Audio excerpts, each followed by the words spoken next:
मलिक साहब को आमंत्रित करता हूं इस पर चर्चा में। मलिक साहब, स्वागत आपका। सर, मामला बड़े दिलचस्प दौर में पहुंच गया।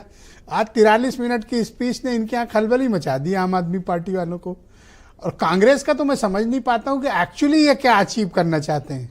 मलिक साहब, देखिए ब्रजेश जी, आज प्रधानमंत्री का जो पौने घंटे का लगभग भाषण था, उसमें प्रधानमंत्री ने भी भारतीय जनता पार्टी की उपलब्धियां ना गिनाकर आम आदमी पार्टी को आपदा और आपदा में अवसर और न जाने क्या क्या चीजें बता दी।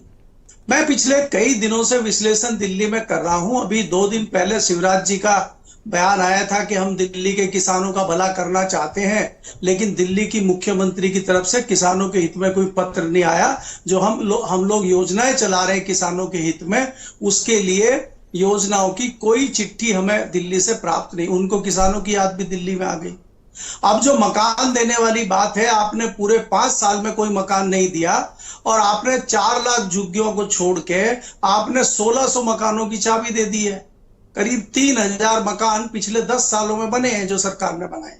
इसमें कोई दो राय नहीं है कि दिल्ली में सेंट्रल गवर्नमेंट की तरफ से ज्यादा चीजें हैं। जैसे सबसे बढ़िया कानून व्यवस्था का मामला आता है, डीडीए सेंट्रल गवर्नमेंट के हाथ में है।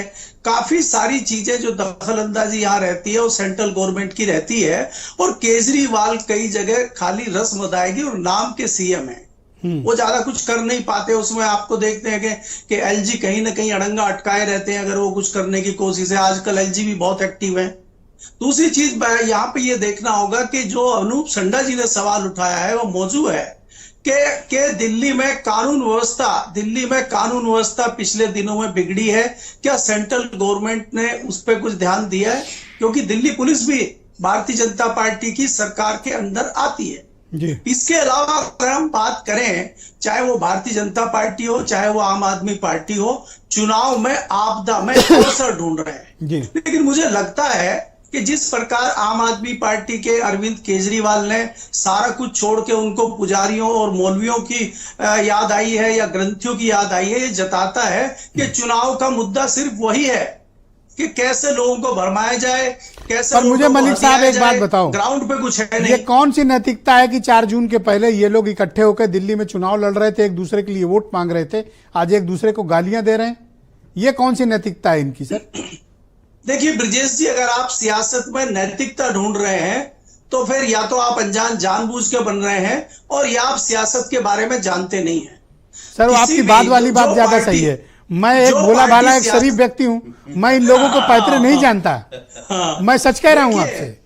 देखिए, मैं पहले भी आपके चैनल पर ब्रजेश जी कह चुका हूं कि भारतीय जनता पार्टी का मुकाबला करने के लिए अरविंद केजरीवाल बहुत मुफीद आदमी है। भारतीय जनता पार्टी अगर डाल है तो केजरीवाल पात है, और वो इनसे पीछे देखिए, उन्होंने प्रधानमंत्री को देर ही नहीं करने दी, तुरंत जवाब दिया 1 घंटे में। तो केजरीवाल इनका मुकाबला करने के लिए बढ़िया। लेकिन यहाँ पे मुझे लगता है कि कांग्रेस बैकफुट पे चली गई है कहीं ना कहीं। मुझे एक बात बड़ी कांग्रेस उस तरह की राजनीति नहीं कर पा बीजेपी रही है। अपने कैरेक्टर के खिलाफ जाके ये कह रही है कि केजरीवाल चुनावी हिंदू हैं, ठीक, और फिर बीजेपी ये भी कह रही कि ये एक सेकुलर कंट्री है। देखिए, मतलब पुजारी वाला दांव ऐसा लगा कि जो बीजेपी के सपने में भी नहीं बोल सकती है, वो केजरीवाल के दांव ने इनको मजबूर कर दिया कि सेकुलर कंट्री है। इमामों की सैलरी के लिए बीजेपी के नेताओं को मैंने पैरवी करते सुना है। ब्रजेश जी, जो इमामों की पैरवी कर रहे थे आपके चैनल पे बैठ के भारतीय जनता पार्टी के प्रवक्ता, वो सवाल हमने उठाया था, आपको याद होगा। और दूसरी बात यह है कि उसके बाद जो वीएचपी है दिल्ली की, वो पहुंच गई है भारतीय जनता पार्टी के पास कि आप क्यों नहीं अपने मैनिफेस्टो में घोषणा कर रहे हैं कि हम पुजारियों की तनख्वाह आम आदमी पार्टी से ज्यादा देंगे।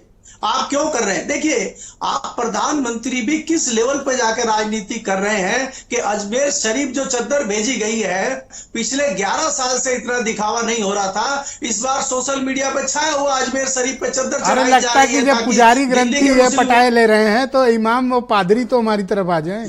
हो सकता है ये लोग चर्च जाए वाजपेयी जी की पार्टी। दूसरा ब्रजेश जी, जो दिलजीत दोसांझ है, उनको भी प्रधानमंत्री ने बुलाया है ताकि दिल्ली में पंजाबियों की संख्या अच्छी खासी है और वो भारतीय जनता पार्टी की तरफ मुड़ जाए, क्योंकि किसानों के मुद्दे पे काफी पंजाबी भी नाराज हैं। तो देखिए, शाम दाम दंड भेद की राजनीति तमाम सियासी दल करते हैं। कौन किस लेवल तक जा सकता है, ये देखने वाली बात है। वीरेंद्र जी भी आ गए हमारे साथ डिबेट में। वीरेंद्र जी, स्वागत आपका। दिल्ली का चुनाव तो वीरेंद्र